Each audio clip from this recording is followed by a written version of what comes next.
이제 35편부터 시작되는데 35편의 제목을 제가 전투기도라고 잡았는데 이 전투기도라는 제목은 그 밑에 보니까 리어돈이라는 사람이 쓴 용어예요. 그 시편을 우리가 보니까 말싸움이 너무나 많죠. 대적들하고 끊임없는 말싸움 가운데 있는 시인인데 이 시인이 또 싸움에 걸렸습니다. 그 대적들이 싸움꾼이고 1절에 사냥꾼이고 7, 8절에 거짓 정인이고 11절에 선을 악으로 뒤집는 자들이고 또 조롱하는 자들이고 17절에 가니까 살인자네요. 그러니까 이렇게 무지막지한 인간들하고 어린 양 같은 메시아가 한평생 살아야 되니까 참 어려웠을 것 같아요. 근데 놀랍게도 그들은 시인의 친구들이었고 그들이 어려웠을 때는 시인이 금식까지 한 사람이었는데 그들이 시인을 괴롭히고 있고 그래서 시인이 참다 못해서 저주하는데 이 저주는 정당한 저주로 저는 보고 있습니다. 그런데 예수님은 예수님을 괴롭히는 사람들이 많았지만 저주하지는 않았어요. 그죠? 오히려 십자가를 지심으로써 그들의 저주를 대신 지시는 이런 모습을 보여주었습니다. 그래서 예수님은 한 걸음 더 나가서 그를 믿고 신뢰하는 모든 자를 하나님의 언약의 저주에서 벗어나게 하시는 모습이에요. 그 짧은 이스라엘 생활이었지만 기독교는 유대교하고 참 다르다. 그 유대교나 이슬람은 철저한 정의신학, 그 복수신학에 근거하는 것 같아요. 한 대 맞으면 꼭 7대 미사일 하나 날라오면 그거보다 더 독한 미사일을 7대를 그냥 공중 폭격을 하는데 이스라엘 이 유대 신학에는 정말 화해 신학이 있을까? 이런 질문을 참 많이 해봤어요. 근데 기독교는 화해 신학이고 화해 신학의 출발점은 예수님이 저주를 다른 사람이 거의 원수가 받아야 할 저주를 몸소 받으신 이게 우리의 모델인 거예요.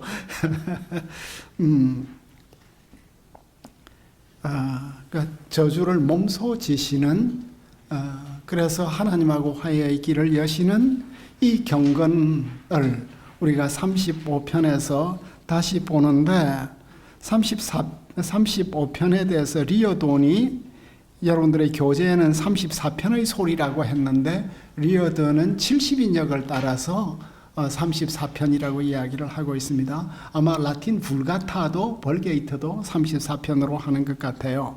가톨릭 학자인데 34편의 소리는 예수님의 음성이다. 그래서 예수님도 까닭없는 미움을 당한다. 그래서 시인의 소리는 그리스도 자신의 소리이고 자신의 그리스도의 순환과 죽음의 기도가 되겠습니다. 그리고 이 본문은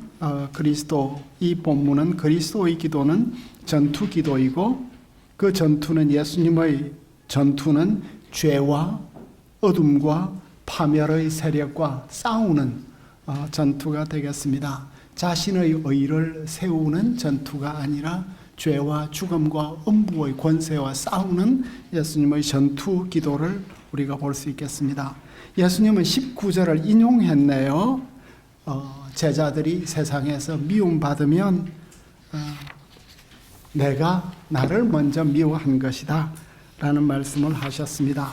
그러니까 예수님의 고난과 교회의 고난 사이에는 밀접한 연대성이 있는 거죠. 그래서 불의한 정인들이 일어나서 이 시인을 친 것처럼 마가복음 14장 56절에는 예수님을 쳐서 거짓 정언하는 자들이 많았어요. 그 시인에게 불의한 정인들은 히브리어 원문에서 폭력의 정인들이에요. 에데이 하마스가 되겠습니다. 내가 알지 못하는 이 일에 대해서 질문을 해요. 이걸 현대어로 번역을 한다면 내 영혼을 탈탈 터는 거예요. 그 검사 앞에 가면 참 무섭대요. 뭐 모든 것들 이어가지고 탈탈 털어내니까 기가 죽는 거죠. 그 70인경은 이 단어를 올바르지 않은으로 번역을 했고, 따라서 거짓 정언이 되겠습니다. 그래서 이 시인의 경험이 예수님의 경험이 되는 거예요. 그러니까 참 이런 것들을 보면 바울이 예수님을 교회를 핍박했는데 예수님은 사울에게 너가 왜 나를 핍박하는가? 그러니까 하나님의 백성을 핍박하는 것은 하나님을 핍박하는 거고, 교회를 핍박하는 것은 예수님을 핍박하는 그 공동체적 연대성이, 하나님 백성의 연대성이 성경 안에서는 명백하게 제시되고 있는 것 같습니다. 그런데 요한복음 15장 25절에 보면 예수님이 참 독특한 말씀을 하시죠. 그러나 이는 그들의 율법에 기록된 바 그들이 이유 없이 나를 미워하였다. 이게 뭐죠?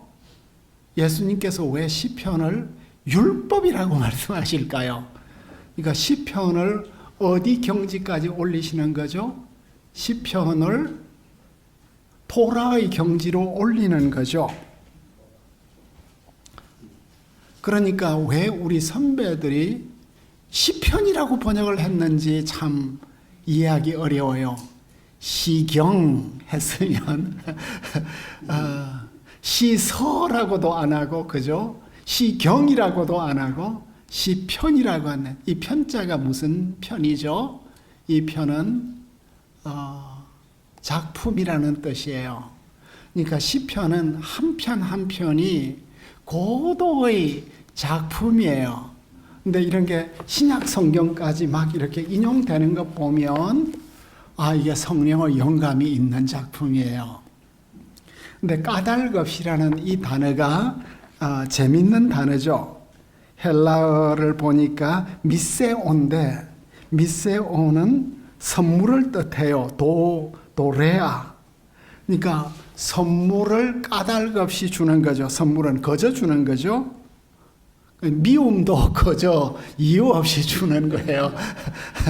그 선물이 뭔가 뒤집어진 듯한 이런 느낌이에요.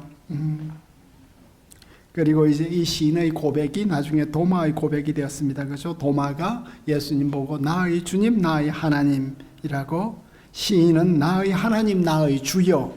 이게 70인경에 있어서는 똑같은 거예요. 데오스하고 큐리오스하고. 시인이 하나님을 부르는 이 타이틀이 도마가 부활한 주님을 만나서 예수님을 부르는 타이틀이 되었습니다. 그리고 시편 35편 8절에 있는 이 원수에 대한 저주 기원이 사도 바울은 불신앙 가운데 빠진 유대인들에게 임할 것이라는 예언의 말씀으로 사용을 하고 있는데, 시편 35편 8절에 멸망이 순식간에 그에게 닥치게 하시며, 이 멸망이라는 이 단어가 히브리어로 보니까 쇼아예요. 쇼아. 그 쇼아는 현대 히브리어에서 굉장히 특별한 뉘앙스를 가지고 있어요. 현대 히브리어에 있어서 쇼아는 뭐냐면 AD 70년에 이스라엘이 로마에 의해서 초토화되고 전멸된 이것이 쇼아예요. 그러니까 이 현대 히브리어를 또 하게 되면 이 구약 성경에 대한 또 다른 색다른 어떤 이런 맛을 우리가 느낄 수 있게 되는 것 같아요. 어쨌든 악인이 가지고 있던 이 모든 그 의인에게 던지는 이 올무와 고통 이런 것들이 부메랑이 되어서 그들에게 돌아가기를 지금 기원하고 있습니다. 이것이 시편 35편이에요. 어쨌든 35편도 예수님의 기도가 되었습니다. 그죠? 예수님의 기도가 되었습니다. 예수님의 생애에 많은 구절들이 이어지고 있습니다.